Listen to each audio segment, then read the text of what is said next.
Assalamualaikum warahmatullahi wabarakatuh dan selamat pagi. Pada hari ini, ahli kumpulan kami akan membentangkan kereta kerja subjek pembangunan kurikulum FCE 3803 iaitu penubuhan kelab rekreasi. Ahli kumpulan kami terdiri daripada Rudi Anak Beliak dengan nombor bateri 205417, Muhammad Syazani bin Muhammad Yunus 205207, Muhammad Lukmanul Hakim bin Idris 206365 dan Muhammad Izzat Fikri bin Muhammad Rashidi 206013. Jadi seterusnya, menurut Kamus Dewan edisi keempat, rekreasi merupakan kegiatan yang menyeronokkan yang boleh menyegarkan kembali kesihatan badan dan melapangkan fikiran seperti beristirahat dan menghiburkan hati. Rekreasi terbagi kepada dua, iaitu rekreasi dalam dan rekreasi luar. Rekreasi dalam merupakan aktiviti yang dijalankan di dalam suatu tempat yang tidak terdedah kepada cahaya matahari seperti badminton, bowling dan squash. Manakala rekreasi luar pula merupakan aktiviti luar yang dijalankan di luar dan terdedah kepada cahaya matahari. Contoh aktiviti rekreasi luar adalah seperti bola sepak, perkemahan dan sebagainya. Berikut merupakan logo kelab rekreasi. Moto kelab rekreasi adalah berkhidmat, beramal, bersukan. Seterusnya adalah visi kelab rekreasi ialah menjadi sebuah kelab aktif dan berdaya saing yang mengutamakan kebajikan dan kesejahteraan ahli-ahli kelab dan memberikan sumbangan dalam melahirkan anak bangsa yang lebih cemerlang. Manakala misi kelab rekreasi adalah meningkatkan aktiviti-aktiviti kebajikan, sukan dan kerohanian bagi menyebatupadukan ahli-ahli kelab bagi memupuk semangat kerjasama di samping mengutamakan kepentingan bersama di kalangan ahli kelab. Seterusnya saya serahkan pembentangan kepada Rudi. Okay, baik, terima kasih Lukman. Saya akan sambung pembentangan kumpulan kami dengan pernyataan falsafah. Seperti mana yang kita lihat dalam slide ini, iaitu alam semula jadi merupakan sebuah mamal hidup yang kaya dengan sumber ilmu. Ia boleh digabung jalinkan dengan amalan yang boleh memperkayakan pengetahuan, pengalaman dan memupuk nilai-nilai murni bagi melahirkan individu yang sehat dari segi mental, rohani dan jasmani dalam usaha mewujudkan integrasi di kalangan masyarakat ke arah perpaduan nasional. Berdasarkan falsafah tersebut, kelab rekreasi ini memainkan peranan penting dalam merealisasikan falsafah pendidikan kebangsaan bagi melahirkan modal insan yang minda kelas pertama yang seimbang dari segi jasmani, emosi, rohani, intelek dan sosial. Justru itu, kelab rekreasi ini diselaraskan dengan kurikulum di sekolah. Ini menjadi salah satu komponen penting dalam sukatan pendidikan jasmani. Oleh sebab itu, setiap tahun kebanyakan sekolah di Malaysia akan menganjurkan berbagai aktiviti rekreasi untuk para pelajar. Sekiranya para pelajar sentiasa mengambil bahagian dalam aktiviti rekreasi ini, mereka akan dapat membina dan mengekalkan keadaan jasmani, emosi, rohani, intelek dan sosial yang sehat. Seterusnya, rasional penubuhan kelab rekreasi ini adalah untuk menerapkan aktiviti sehat sambil berhibur. Penerapan nilai murni seperti sayangkan hutan, tumbuh-tumbuhan serta menghargai alam sekitar turut merupakan salah satu tujuan kelab ini ditubuhkan. Selain itu, sikap saling kerjasama, komunikasi antara ahli kumpulan dengan arti kata lain sikap kerjasama antara ahli turut diterapkan dalam kelab ini. Pembinaan kendiri seperti keyakinan, toleransi serta kepimpinan turut diperhatikan agar dapat melahirkan individu yang bukan hanya cemerlang dari sudut akademik, malahan dari sudut insaniah. Selain itu, kelab rekreasi ini menyediakan pelbagai aktiviti yang akan menghiasi kelab ini dan yang boleh disertai oleh para pelajar seperti hiking, jungle trekking, berkayak serta banyak lagi aktiviti yang melibatkan penerkaan alam sekitar. Kelab rekreasi ini akan melahirkan seorang ahli yang sehat tubuh badan, mempertingkatkan keyakinan diri dalam menjalankan aktiviti lasak dan juga dapat mewujudkan sikap kerjasama dalam pasukan sementara menjalankan aktiviti. Penubuhan kelab ini dapat melahirkan individu yang seimbang dari segi jasmani, emosi, rohani, intelek dan sosial dalam diri pelajar. Seterusnya saya akan serahkan pandangan kepada Muhammad Syazmi. Okay, terima kasih Rudy. Okay, saya akan meneruskan pembentangan iaitu dengan analisis keperluan. Yang pertama adalah tujuan kajian untuk mengetahui pandangan mahasiswa dan orang awam ke atas penubuhan kelab rekreasi. Lokasi Fakulti Pengajian Pendidikan Universiti Putra Malaysia dan orang awam. Populasi seramai 50 orang pelajar universiti dan orang awam. Sampel kajian kami mengambil 45 orang secara rawak. Instrumen borang soal selidik melalui internet iaitu Google Form akan wujud lampiran 1. Okay, soalan pertama adalah, adakah anda tahu apakah itu aktiviti rekreasi? Seperti yang dalam jadual, jumlah responden yang mengetahui adalah sebanyak 45 orang iaitu kesemuanya, yang terdiri daripada 19 orang lelaki dan 26 perempuan. Iaitu sebanyak 19 orang lelaki adalah sebanyak 42.2%, manakala perempuan 26 iaitu sebanyak 57.8%. Soalan kedua adalah, jika ia nyatakan aktiviti tersebut. Berikut adalah aktiviti rekreasi iaitu seramai 14 orang yang terdiri daripada lelaki dan perempuan yang memilih berkelah dan bersenam, manakala aktiviti rekreasi bersia-sia seramai 12 orang responden, dan yang terakhir adalah 5 orang responden yang memilih lain-lain. Soalan ketiga, adakah anda pernah menyertai aktiviti rekreasi? Seramai 45 orang yang terdiri daripada 19 orang lelaki memilih pernah, manakala 26 perempuan yang jumlah responden yang pilih pernah menyertai aktiviti rekreasi. Soalan keempat, iaitu apakah faktor yang mendorong anda untuk menceburui aktiviti rekreasi? Seramai paling tertinggi adalah faktor rakan, iaitu sebanyak 15 orang lelaki dan 17 orang perempuan yang memilih faktor rakan sebagai faktor yang mendorong mereka menceburui aktiviti rekreasi. Manakala yang paling sedikit adalah faktor diri sendiri, iaitu sebanyak satu orang lelaki sahaja. Soalan kelima, bilakah kali pertama anda menyertai aktiviti rekreasi? Berdasarkan graf, peratus tertinggi adalah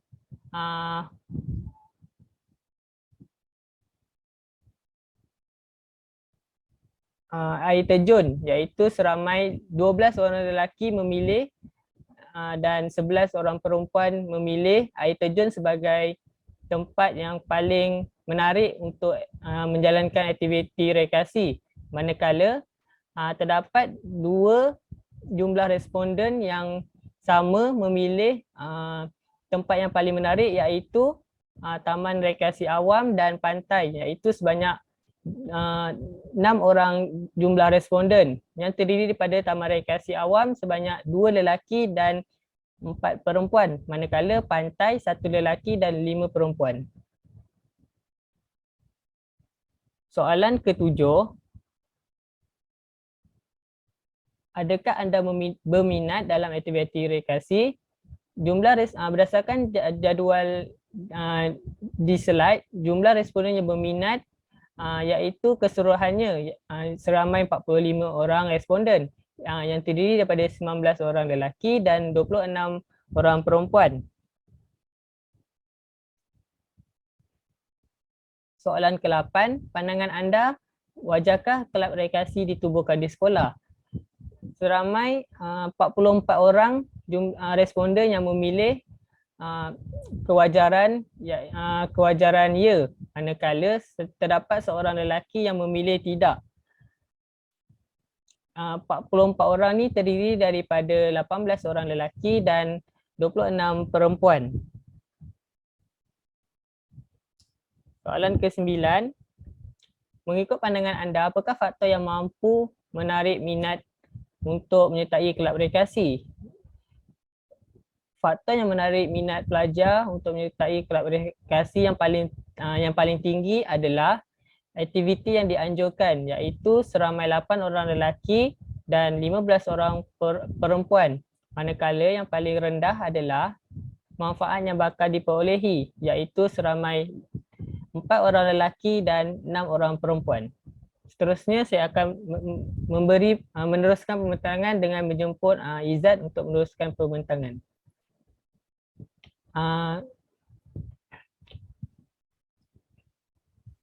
Okey, terima kasih Syazani. Okey, sekarang kita beralih kepada konsep program. Konsep program kelab rekreasi terbagi kepada 4, iaitu menggunakan perkhidmatan infrastruktur luar sebagai fasilitator dalam mengetuai aktiviti rekreasi. Kenapa kita menggunakan perkhidmatan infrastruktur luar? Adalah mencari pakar dalam mengetuai setiap aktiviti rekreasi. Namun pemilihannya perlu mengikut kriteria yang tepat bagi mengelakkan berlaku kecederaan dan membuang masa. Perkara paling penting ialah mencari pakar yang mempunyai pengalaman dan sijil bagi mengelak perkara-perkara yang tidak diiringi berlaku.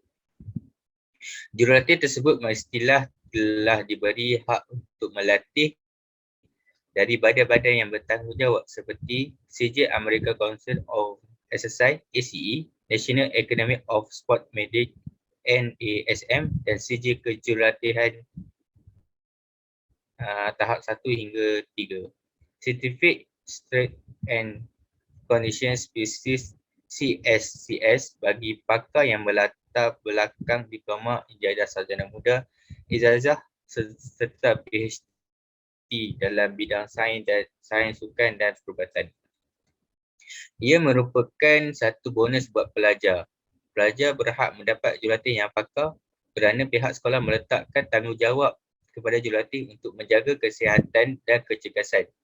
Jurulatih yang dipilih perlulah mempunyai keserasian dan mereka seharusnya mampu dan tahu mengawal dan memotivasikan diri pelajar.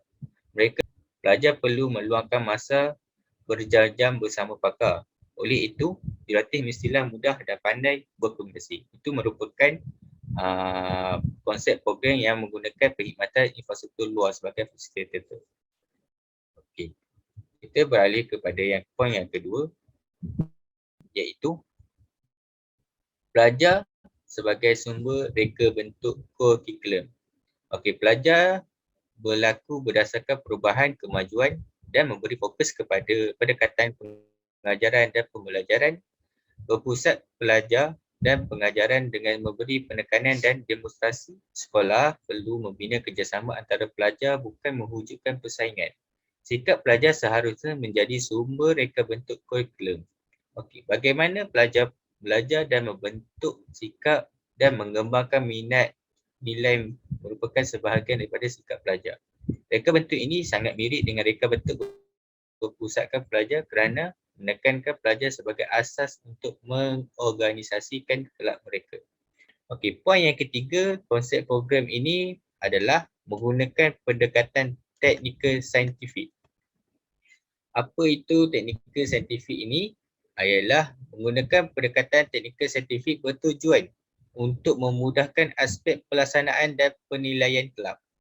Aspek pelaksanaan menjadi mudah kerana organisasi pengalaman pembelajaran dirancang dengan teliti terlebih dahulu sebelum diguna pakai ketika aktiviti pengajaran dan pembelajaran.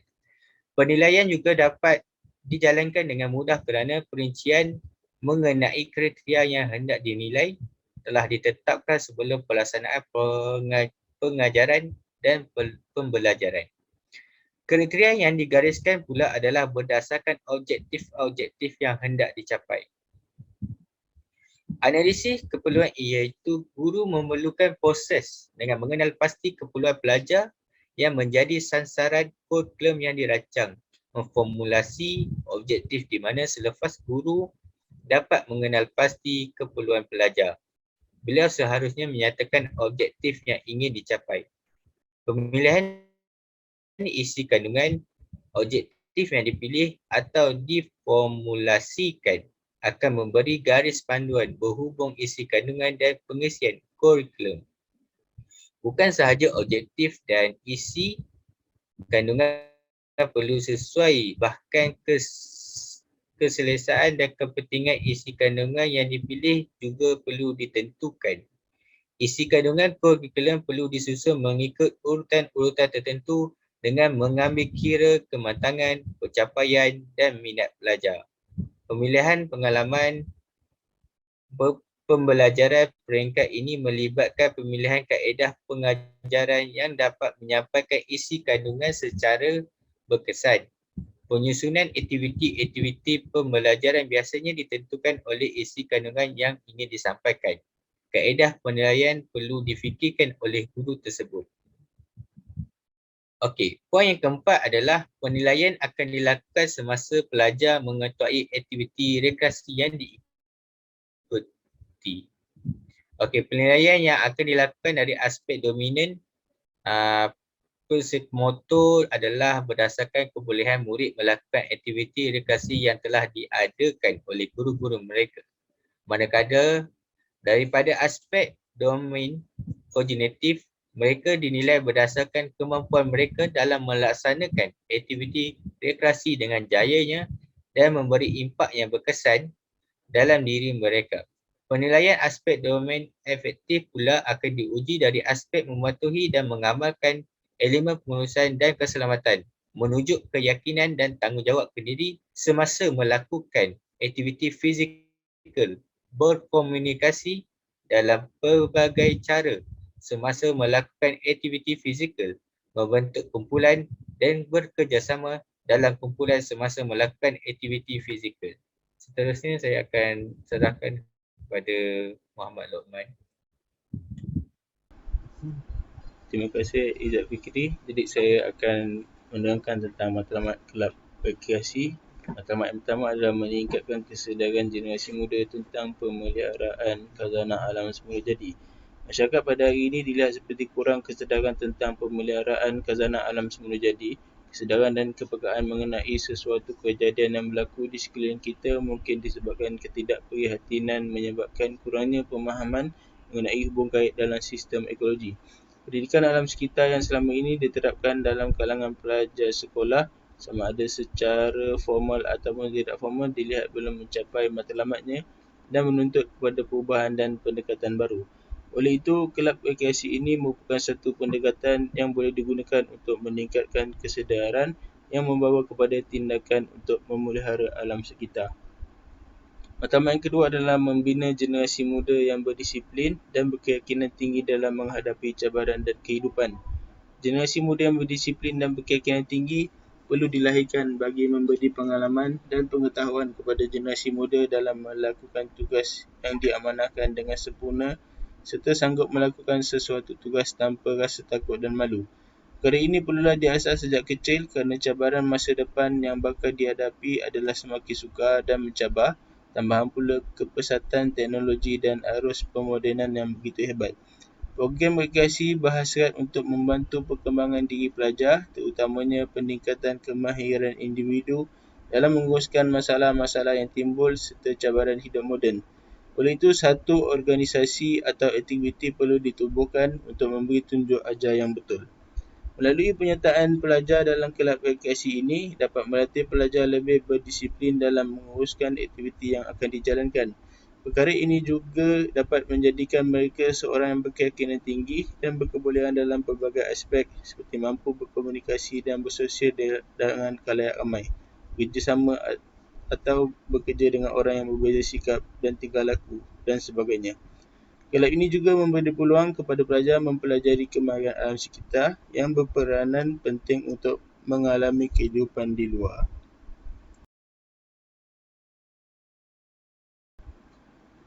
Seterusnya adalah objektif kelab rekreasi. Objektif yang pertama menganjurkan aktiviti-aktiviti berbentuk aktiviti rekreasi luar bilik iaitu outdoor kepada ahli-ahli kelab khususnya. Pendidikan luar merupakan corak pendidikan yang menggunakan sumber-sumber luar bilik darjah untuk mencapai falsafah pendidikan kebangsaan. Media utama pendidikan luar adalah alam sekitar. pengajaran dan pembelajaran kurikulum dan co-kurikulum yang sedia ada untuk mengembangkan domain psikomotor, kognitif dan efektif. Tujuan pendidikan luar juga adalah untuk memahami alam luar dari segi pertalian ekologi dan berperanan dalam memupuk nilai bertanggungjawab terhadap kualiti alam sekitar. Pendidikan luar juga menggalakkan pelajar untuk menggunakan masa lapang dengan bijak dan berfaedah melalui penglibatan dalam kegiatan fizikal seperti berkayak, ikhtiar hidup dan sebagainya. Objektif yang kedua adalah menerapkan nilai-nilai murni dan etika rekreasi dalam segala aktiviti yang dijalankan. Nilai-nilai murni dan etika rekreasi dapat diterapkan dalam diri murid melalui aktiviti yang dijalankan. Bagi menerapkan nilai-nilai murni tersebut, aktiviti yang dilakukan semata berrekreasi adalah seperti bersyukur dengan kebesaran Tuhan, berdisiplin, bekerjasama dan sebagainya. Kepribadian murid juga dapat dibentuk melalui aktiviti yang dijalankan. Manakala etika ialah tindakan menyelidik, memikir dan mempertimbangkan mengenai yang baik dan yang buruk. Oleh itu, melalui aktiviti yang dijalankan, pelajar akan dapat membezakan antara yang baik dan buruk serta membatasi perlakuan baik dan jahat. Objektif yang ketiga adalah memberi pendedahan kepada ahli mengenai aktiviti-aktiviti rekreasi yang mampu dimanfaatkan sebagai salah satu cara hidup yang sihat.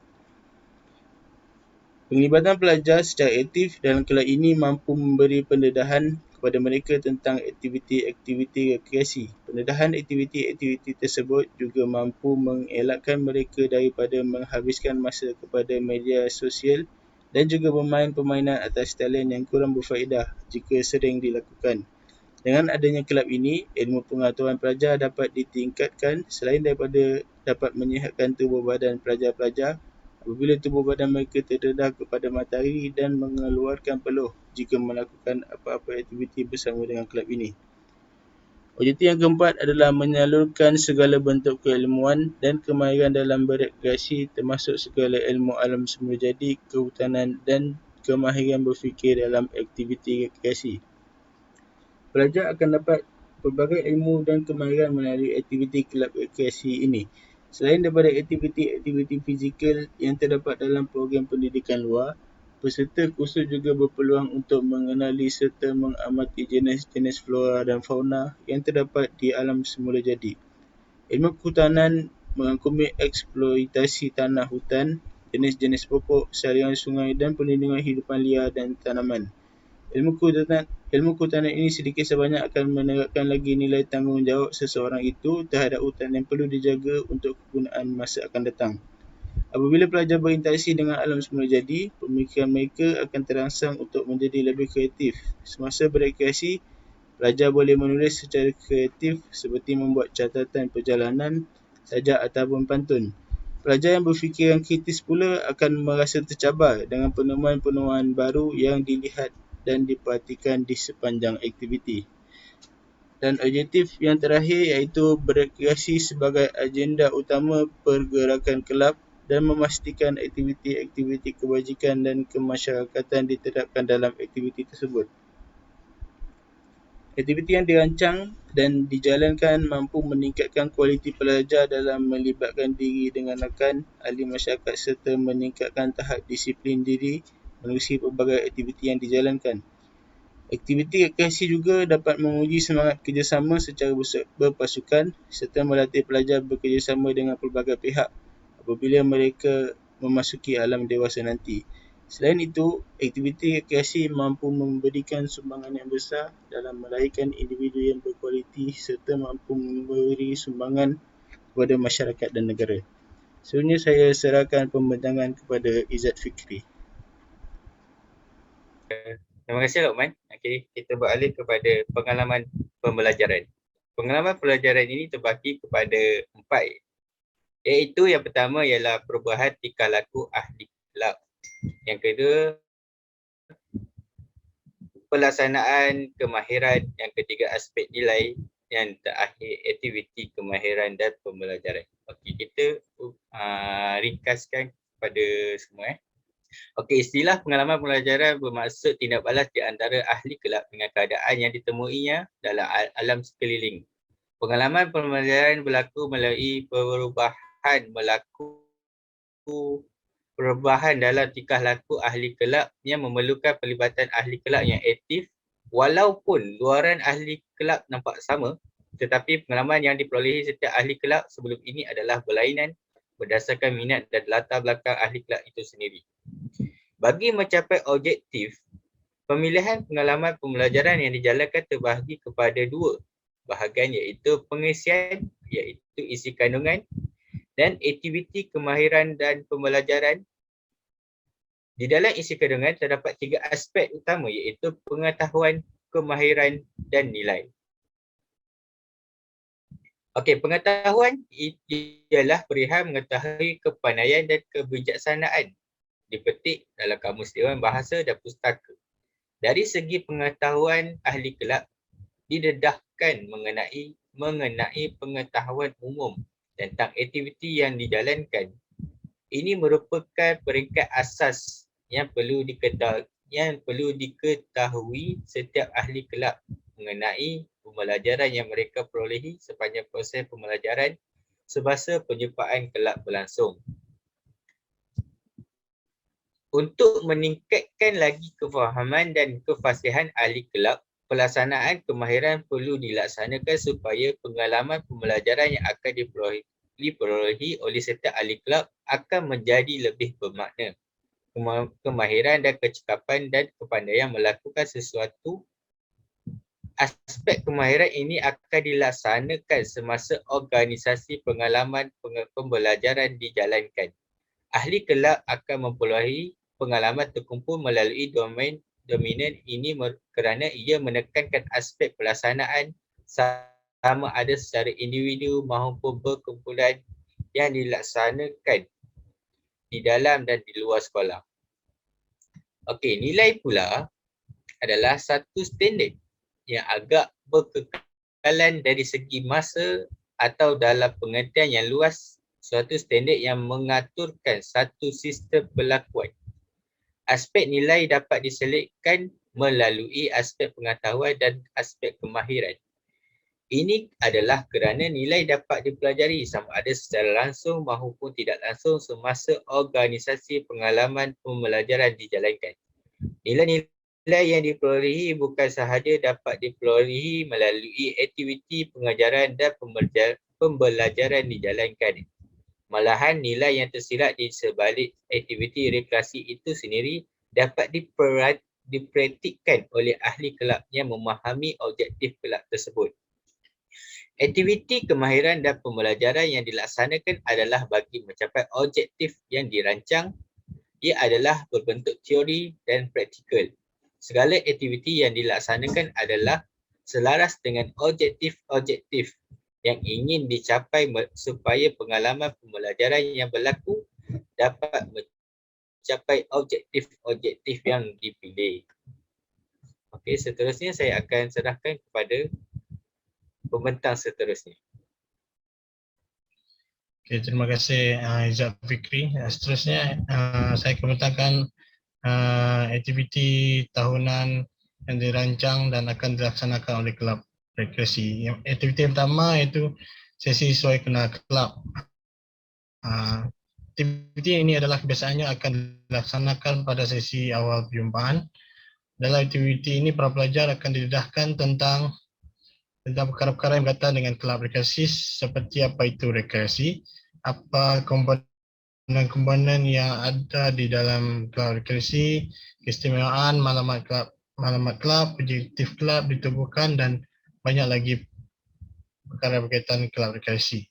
Seterusnya, semasa aktiviti ini juga diadakan aktiviti pengorganisasian kelab, iaitu lebih dikenali dengan mesyuarat agung kelab. Mesyuarat agung ini boleh ditarifkan sebagai organisasi sebagai sekumpulan manusia yang bekerja untuk mencapai maklumat tertentu yang telah ditetapkan dalam sesuatu tugasan yang tertentu. Contohnya, guru penyelaras kelab ini akan melantik pengurusi, naib pengurusi, setiausaha, bendahari dan jawatan kuasa yang lain.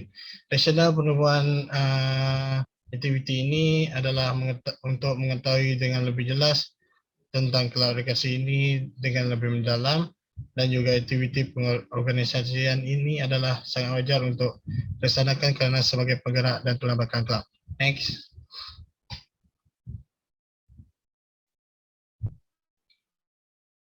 Aktiviti kedua iaitu menyusuri danau hutan iaitu jungle trekking. Aktiviti ini merupakan salah satu aktiviti lasak yang lazimnya dijalankan dalam program rekreasi. Oleh itu, kelab rekreasi ini menjalankan aktiviti ini semasa menjalankan aktiviti ini. Aktiviti keselamatan hendaklah sentiasa diutamakan oleh para peserta yang terlibat, tidak kira peserta, guru pengiring, fasilitator maupun jurulatih yang terlibat. Pengurusan risiko terhadap aktiviti ini boleh diuruskan dengan menggunakan satu kaedah yang dinamakan hierarki. Rasional penubuhan aktiviti ini adalah meningkatkan stamina pelajar, ketahanan fizikal dan mental dalam mengharungi segala cabaran dalam aktiviti ini. Dan yang kedua adalah dapat mengetahui dan mempelajari tentang bagaimana pengurusan risiko aktiviti tersebut untuk menghadapi risiko yang akan diharungi semasa menjalankan ataupun menyertai aktiviti ini. Seterusnya.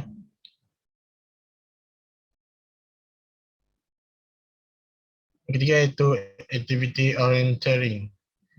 Aktiviti orienteering ini merupakan salah satu aktiviti cabang pengetahuan yang berkenaan dengan teknik pergerakan dari satu tempat ke tempat yang lain, iaitu dengan menggunakan kemahiran membaca peta dan juga kompas. Orienteering ini juga adalah sebuah sukan rekreasi di mana memerlukan imbangan di antara koordinasi fizikal dan mental dengan baik. Rasional aktiviti ini adalah untuk mendedahkan para pelajar tentang cara-cara menggunakan kompas dengan betul, membaca peta dengan betul dan juga boleh menyesuaikan diri dengan berbagai bentuk fizikal muka bumi yang ada. Yang kedua adalah dapat memupuk kerjasama pasukan dalam kalangan pelajar, dan yang ketiga melapangkan minda dan fikiran daripada hal akademik. Next.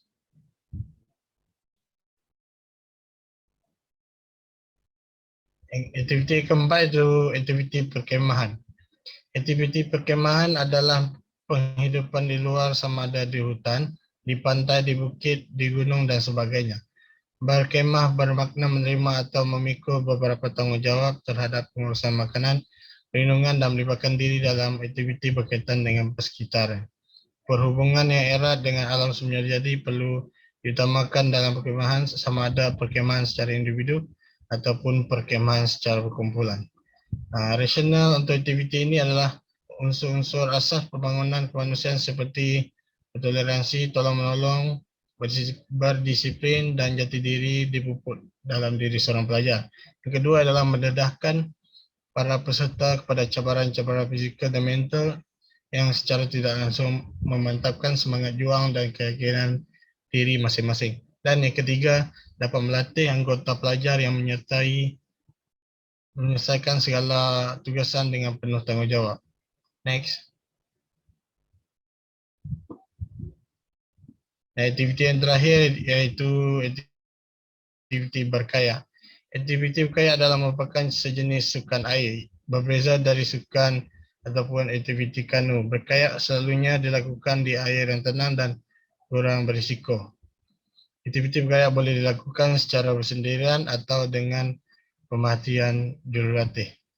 Rasional aktiviti ini akan dilaksanakan adalah unsur-unsur asas pembangunan kemanusiaan seperti toleransi, tolong-menolong, disiplin dan jati diri dipupuk dalam diri seorang pelajar, mendedahkan pada pelajar cabaran-cabaran fizikal dan mental secara tidak langsung memantapkan semangat juang dan keyakinan diri masing-masing. Seterusnya saya akan serahkan kepada Muhammad Syazani. Okay, terima kasih Rudy. Seterusnya saya akan beralih kepada penilaian kurikulum. Okay, penilaian kurikulum terbagi kepada dua, iaitu penilaian formatif dan summatif.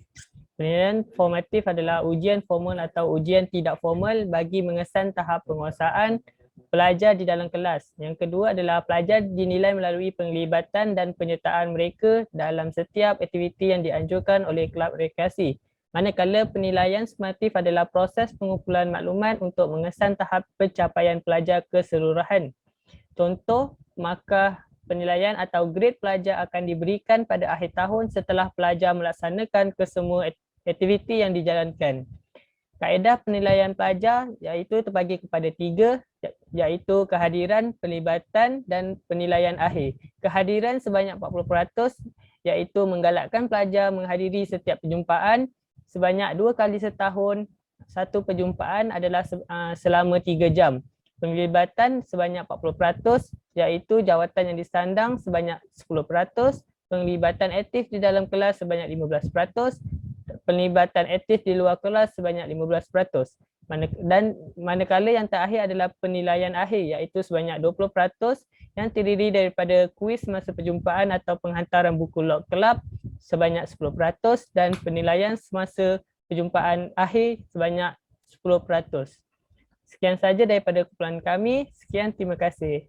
Assalamualaikum warahmatullahi wabarakatuh dan salam sejahtera.